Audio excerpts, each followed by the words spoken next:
आज एक ऐसी रियल बात बताने वाले हैं जो कभी ऐसी बातें आपने नहीं सुनी होंगी। तो दोस्तों, अलास्का का एक बहुत ही जाने माने जगह का है।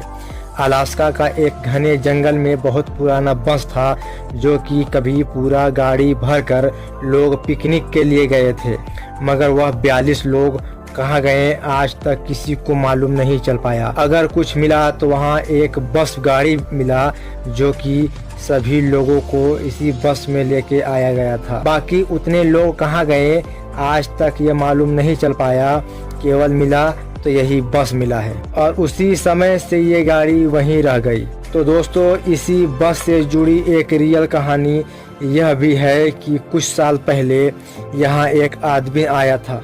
यह आदमी को सभी तरह का एक्सपेरिमेंट और एडवेंचर का बहुत शौक था। यह कहानी है एक नौजवान की जिसकी जिंदगी का सफर इसी बस पर आकर रुक जाता है। यह पूर्व असरार बस को आज के समय में मैजिक बस भी कहा जाता है। इस वीडियो में इस बस की और उन लोगों के बारे में बात करेंगे जो कि यह बस के स्टोरी लिखने गए थे, लेकिन आज उन्हीं लोगों की स्टोरी बन गई है और उन्हीं लोगों की स्टोरी लिखी गई है। यानी कि इस बस को देखने के चक्कर में कई लोग अपना जान गंवा चुके हैं। 1992 में एक अमेरिकन नौजवान जिसका नाम था क्रिस मैककॉन्डलेस, जो नेचर से बहुत प्यार करता था और उन्हें एडवेंचर का भी बहुत शौक था। उसने अपनी जिंदगी की सभी चीजों को छोड़कर बिल्कुल सादा और कुदरती जिंदगी गुजारने का फैसला किया। क्रिस का मकसद था कि वह फितरत के करीब रहकर जिंदगी को एक नए तरीके से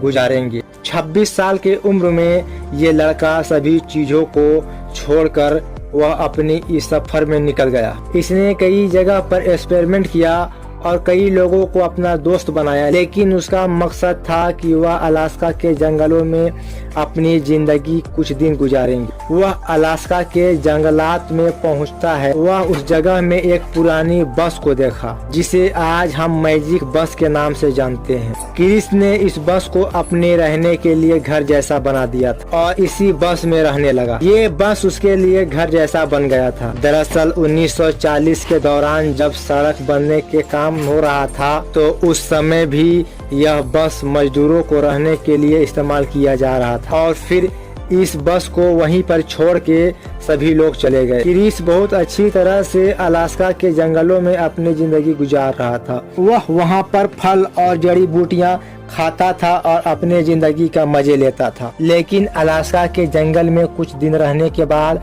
उसे इस चीज को मालूम चला कि जंगलों का जिंदगी इतना आसान भी नहीं होता जितना उसने सोच रखा था। खुराक की कमी और मौसम की शिद्दत और जंगली जानवरों और बहुत से कठिनाइयों को झेलने के बाद उसको बहुत ही परेशानियां होने लगा। आखिरकार क्रिस ने इस जंगल में रहते हुए एक दिन वाइल्ड पोटैटो का फल खाया जिसके फल जहरीले होते हैं। इस वजह से उसकी हालत बिगड़ने लगी। लेकिन अब वहां से निकलना मुमकिन नहीं था क्योंकि आबादी वाला गांव या शहर वहां से मीलों दूर था और दरिया में पानी के लहरें खतरनाक तरह से था। लेकिन इन सबों के बीच में क्रिस अपने साथ एक कैमरा और डायरी भी रखता था जिस पर वह अपनी जिंदगी का रोज का किस्सा लिखा करता था। और बची खुची जिंदगी उसी में गुजारने के बाद सितंबर 1992 में क्रिस की लाश इस बस के अंदर से मिली और उसके साथ कैमरा और डायरी भी मिलता है। असल में वह इस जंगल में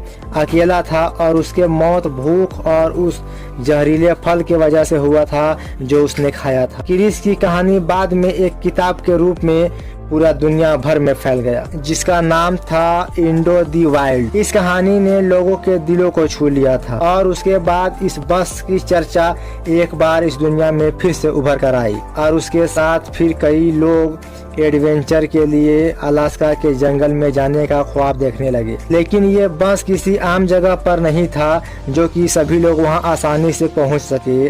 वहां जाने के चक्कर में ना जाने कितने लोगों की मौतें हो गई। अलास्का के हुकूमत और मुकामी अफरादों को ये एहसास हुआ कि इस मैजिक बस के वजह से कितने मौत का सिलसिला अब बढ़ते ही जा रहे थे और उस मौत का सिलसिला को खत्म करने के लिए अलास्का के सरकार ने 2020 में हेलीकॉप्टर के जरिए उस बस को वहां से हटा दिया।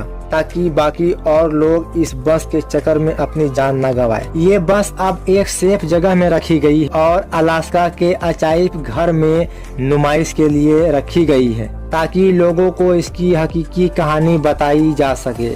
तो दोस्तों, इस वीडियो से एक अहम सबक मिलता है कि फितरत के साथ जीना कितना मुश्किल होता है और हम सबको अपनी हकीकत को पहचानना चाहिए। ये क्रिस मैककॉनलेस की जिंदगी और मौत को हम दुनिया भर के लोगों को एक नया दिशा दिखाता है, लेकिन साथ में ये सबक भी बताया कि एडवेंचर में कितना खतरा भी मौजूद होते हैं। तो दोस्तों, अगर वीडियो पसंद आए तो वीडियो को लाइक, कमेंट और शेयर करें और जो भी चैनल पे नए हैं चैनल को सब्सक्राइब करें, घंटी कॉल नोटिफिकेशन ऑन कर दे ताकि ऐसे नए वीडियो आप तक पहुंचता रहे। तो चलिए दोस्तों, तब तक के लिए जय हिंद।